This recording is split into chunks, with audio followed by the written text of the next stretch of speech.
Hey, Joe Gilder here. Today's a good day to go back to basics. If you'd like to come along with me, you're welcome. Let's talk about how to set levels. It seems on the surface so simple, just set the right level, but it can be a source of a lot of confusion and frustration for people. So we're going to talk about how this seemingly simple thing can become complicated if you're not careful, and how to keep it simple and to know exactly what you're going to do moving forward, so you don't really have this question of like what's the right level ever again. So we're going to talk about how to set levels for recording, for mixing, and for mastering, which are kind of the three main places where you run into this sort of a problem. So part of the problem is that the the audio industry as a whole has made things confusing for you. You've probably heard the term dB, which stands for decibel. It's a measurement of volume. The problem is there are like 100 different ways to measure volume in decibels, and so it starts to be a little bit confusing. For example, 0 dB. That in my head right now, as I'm thinking about it, can mean three different things depending on the context. So when you're talking about like an audio interface like this Quantum, sorry, my cable doesn't quite reach. When I'm setting the level for input 1 here, when I turn this, you can see, well, you can't see, focus over here. You can see it's at, all the way down is at 0 dB. And then as I turn it up, it goes from 0 dB all the way up to like 75 dB of gain it's adding to the microphone. Anyway, that's one example where 0 dB means silent, and then we're turning it up from there.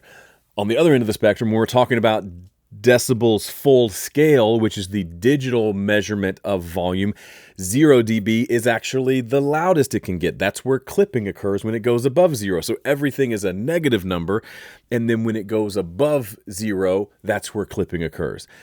The third is, you may be familiar with like a fader. I'm sitting in front of a console that has a bunch of faders, and if you've looked closely at a console, you've seen if the fader goes from here to here, that's like the throw of the fader, about right here, probably 3/4 of the way up, is either, usually it's on mine, it's marked with a U for unity, or it might be just marked with a 0, and then that's so that's unity. It's technically 0 dB, but then if you go up from there, it's +1, +2. It goes up to about 10 dB, and then below there is minus. Can you see how people get confused? On the preamp, 0 dB was the bottom. When we're talking about digital measurement, especially for mastering, 0 is the top. And then if we're looking at a console, 0 is like 3/4 of the way up. It's no wonder we're all confused. So I'm here to tell you, if you've been confused by it before and you felt embarrassed by that, don't be. It's not your fault. It's complicated. So let's talk about the three different ways to set levels to hopefully set your mind at ease. The first and most important one is where to set levels for recording. When you are just specifically, I'm talking about like you've got a microphone plugged into your interface and you're recording, let's say, a vocal. Where should that level be? Here's my advice. If this is the very bottom of the meter that shows like you're showing signal, and this is the very top, here's my advice. This will potentially change your life. Set your level about halfway up. Halfway, 2/3 max. And then just call it a day. Here's the problem. So let me show you real quick. Here is a vocal session. I did another video recently on recording vocals. And this is, you can see this green meter here. That's my vocal coming into this channel. We can also see it down here on the mixer a little bit easier. So when I'm recording on this channel, when I enable this channel and it has signal, we can see the signal there. And as you can see, look, this is the problem. I'm not blaming the software team. This is a problem in the audio world. I'm sure someone can explain why this happens, but look at this. Just look at this for a second. This fader is at 0 dB, right? If I push it up, it's +10. If I pull it down, it's a minus number. If I go to record enable, now check it out. The dB all changed. Now, the fader is still at 0 dB, but this is the input volume where the top is 0 and then it's all a negative number. This is what I was talking about. This is why it's so confusing. But instead of worrying about numbers, the good news is, here's the good news. You don't have to worry about numbers. You don't have to aim for a target number on the scale to be good at this. I never have, and I'm pretty good at this. So here's all you got to know. The big rule with any of this, both recording, mixing, mastering, is the big rule is don't clip. That's it. Just don't clip. Especially recording.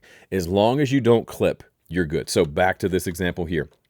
If we ignore the numbers for a second and just look at the dancing green light, I want this to be about halfway up, maybe as high as 2/3 of the way. You may think, but Joe, that's too quiet. Quiet is relative. If that sounds quiet to you, you just need to turn your headphones up. Problem solved. Like legit, I may have just changed your world for the better. Here's what happened. Back in the old days, when we were all recording to like analog tape, if you didn't record loud enough, the hiss of the tape would be too loud in the recording. And so like my voice, you could hear my voice, because you could also hear this kind of signal noise from just the system itself. So because it was such a noisy system, we had to record as loud as possible to get the difference between the signal and the noise to be as great as possible. So we had a nice, clean recording. There was also the added benefit of when you pushed tape harder to a louder level, when you got a little bit louder, it actually did sound kind of nice. Both of those things, the niceness pushed at loud levels and the amount of noise inherent in the system, neither of those is a problem these days on digital systems with audio interfaces. Audio interfaces are infinitely more quiet. Infinitely is an exaggeration, but they are much more quiet than any tape machine ever was. And then also, if I record, like if this is clipping and I record right here, or I record right here, the sound quality is identical. There is no difference in sound quality like there was on a tape machine. So with all of those factors in play, if we're talking a regular audio interface with just a nice clean preamp, I would say 100 times out of 100, just set the level to where it's not clipping and it's not even coming up about halfway on the meter, and you will never have problems with your recordings again. The problem, of course, is when you record really loud and you turn it up as loud as you can go just shy of clipping, what happens? The performer always performs louder than they did when you were setting levels. You've seen it before at a live show. Check, check, check. And then they scream into the mic when the show starts. Well, those are two very different volumes that you had no chance of not clipping when that happens. If you set it as loud as it could be when they were going check, check one, check two, right? It's kind of the same here. When I'm setting levels versus when I'm playing the performance and I'm getting into it emotionally, there's a chance I'm going to play or sing louder. Might as well account for that in the way that I set up my preamp. Now, if you get in there and you say, but it's when I go to play everything back, it's too quiet. Again, the solution is so simple. Turn up your speakers, turn up your headphones. That's it. And then when you get to the mastering phase, you put a limiter on there. You can increase the overall volume of this quiet recording and quiet mix that you have to a nice, loud, punchy level that is delightful and wonderful. And you won't have any downside other than you didn't clip and you had a much less stressful recording and mixing session because your tracks were all nice and quiet.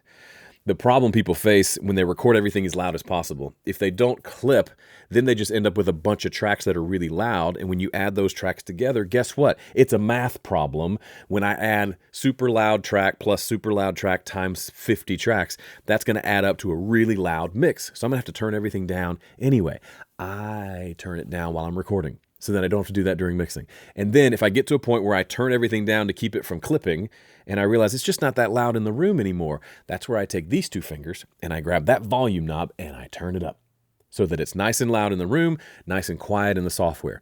Problem solved. And you may think, oh, but Joe, there might be more noise. Again, this is a digital system, so that's really not an issue at all. I'm not saying record, if this is the bottom of the meter and this is the top, I'm not saying record here. You may potentially have some noise there, but the difference between recording here and recording here is negligent as far as any additional noise. Now we're just talking about leaving ourselves headroom so we don't have to stress about clipping. Okay, so we talked about recording. That's my gospel of recording and setting levels. Just don't clip. Now you may think, Joe, I have a really fancy outboard preamp that sounds better if I crank it. Okay.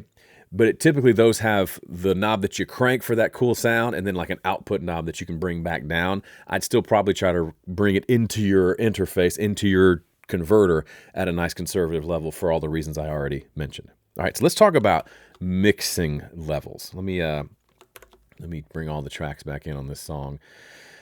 Here is an instrumental well, I've got the vocals muted. When we are mixing something, where does that level need to be? Here's where I think one of my favorite features, I can't remember when we added this. It was a while back, but I love it. I didn't understand it at first. I didn't use it for a while, but once I started using it, I loved it, is the introduction of the K system meters. So if we look at our main output, if you just right-click on it, you'll see it defaults to this view right here. So if I just hit play and turn the volume down, you can't hear it right now. This is the volume. It's just a peak RMS meter. So this is the peaks of the sound. This is the average level. It's useful, but I haven't used this in forever. What I like to use is the K20. What that is a recalibrated version of a volume meter that's just showing me the levels. You can see this mix is left heavy apparently, but it's showing me the average level of the mix. And it's showing me these three sections. There's a green section, a yellow section, and a red section. Now, this is where I know it can get confusing. The red section does not mean clipping. It just means this is probably the loudest part of the song. And so what I like to do when I'm mixing, I have this K system meter on at all times, and I try to get my mix level on average to be right around this 0 mark. Now again, I know 0 is like a calibration of like a meter. There's positive above and negative below. This 0 technically means 20 dB below clipping. So clipping is way up here. As you can see, I got plenty of headroom. There are no snare hits that are going to jump all the way up here and be really surprising. We switch back to peak. We can see our peaks are getting up to here, but they're not getting up to here because we're at a nice conservative level. So K20 basically says I can get my main mix up to this 0 mark where green turns to yellow, and now I've got a nice, decent, loud mix. I should adjust my speakers accordingly so that when the mix is coming in here, this area, this kind of the Goldilocks zone here in the yellow, I've got a nice loud volume on my speakers or headphones. And then I'm just trying to make sure that my mix isn't way down here too quiet, but especially that my mix isn't in the red the entire time. If it stays up in the red for the whole song, it might just be too loud, and we might want to turn it down to get a little more dynamics back in. That's the idea. So here's a quieter section of the song, or it might be fading out now. The quieter parts are down here. Most of the song is here. Louder parts are up here, and that works super well. Now, let's switch this over to a mastering session, shall we? Let me find a project that makes sense for this. One second. Okay, here's a mastering session. I use the same, this is the project page inside of Fender Studio Pro, so it's a little bit different. It's made for mastering, but when I am working on a song, I can see all these great meters. The important one here is this meter. Look familiar? Yeah, it's the same thing we talked about before, except this one, instead of K20, I set it to K14. So I use K14, you could make an argument for K12. I use K14 for mastering, and I follow kind of the same rule. I want to make sure everything, just about everything in the mix gets up to the 0 point. Most of the song is here. The loudest parts are up here into the red. You can see the quieter parts are getting just down in the green. The louder parts are up in the red. This does a couple of things. It allows me to get the mix nice and loud, but it also prevents me from going too crazy loud and just turning it up almost arbitrarily with no real purpose or reason. Now, a question you might have is, how do you turn it up this loud without clipping? And the answer, of course, is to have a limiter. Now, I've got a third-party limiter here that I like, but we'll just throw on the stock limiter here. You do so by having a limiter. So the limiter 2 in Studio Pro is more than enough for what you want to do. I like to set it to K14. It's the same meter as before. And with the ceiling at -1, that means as soon as the signal crosses -1, 0 is clipping. When it crosses -1, it starts to turn it down, and it doesn't allow it to get any louder. Now, you could say set it to 0, but occasionally little samples get through and cause clipping, so I like to give myself a little 1 dB headroom. But now all I do is take this, and I just increase the volume. Usually I start with about 6 dB or so until this meter is looking about right, where I've got the quieter parts of this song. Like, this song doesn't get very quiet, but if we look back, kind of this quieter section here, we can see that it's down here, nice and quiet, but it's not way down below the green. And then when it gets into the louder sections, it's nice and loud. And you can see I'm doing this without even like listening, because a lot of this I can do just by visually making sure the levels are right. And once they're there, now I'm paying attention to what does it sound like, how is it working. But just to give you an idea, this works super well and can sound really great. Here's kind of the close to, I think, the final master of this song.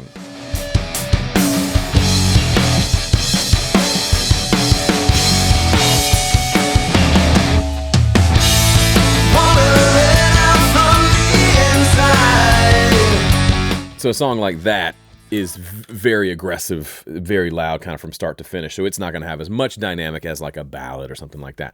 But that's the idea. So there's different, each of the things I've shown you is technically decibels. And you can see obviously how it gets confusing, but hopefully we've made that clear. So let me summarize. When you are recording, you just want to not clip. It's usually measured in negative decibels because 0 is clipping and you just want to be less than that. I don't even care what the number is. Don't aim for a target. That's pointless. Doesn't matter. Just get the level about halfway up, a little bit more, and you're good to go. That's it. Just don't clip. Make that into a t-shirt. Second, when mixing, we're trying to use the K system so that our average level is about 20 dB below clipping. That means the peaks and the clips and all the transients have plenty of room to jump up there. The snare drum can get up to -6 and it's not going to hurt anything because we got plenty of headroom. And then mastering, we're taking that same approach. We're just shifting it up 6 dB. So instead of K20, which has a 20 dB headroom between the 0 mark and the clipping, K14 just squishes that down a little bit. So now we have 14 dB between here and here. And that tends to work really well for mastering projects. I hope that made sense. It made sense in my head. I hope it made sense to you. If it didn't, leave a comment and give me a clarifying question, and I will try to come back and update this. But these are the things that I think about when I'm recording, when I'm mixing, and when I'm mastering, when it comes to level, from specifically the level of the overall recording, the mix, and the master. Obviously, we didn't talk about how to set levels of like, how loud are my drums? How loud are my bass? How loud are my guitars? That's a different story. I will give you my quick way of doing that, by the way. This is a bonus. For drums, I start with kick and snare. I get them to be about the same volume, feeling about the same. Then from there, I build out the rest of the kit relative to that. So kick and snare are the stars, overheads, toms, room mics to support those. However that makes sense to me. Then bass, I try to match to the kick. I want it to be about the same volume as the kick. Then everything else, guitars, for example, I want them to all be around the volume of the snare drum. And then vocals kind of sit on top of everything else, and I can hear it all. So that's kind of my process that I work. Everything's relative. And then as far as the overall level, I already told you how I do that by using the K system meters to make sure I'm hitting a certain level, really just to make sure I'm not going too loud with it. If things are getting too loud and I'm clipping, I'll turn my speakers up a little bit, pull everything down, and everything is wonderful again. All right, thanks for watching. Hope this was helpful. See you in the next one.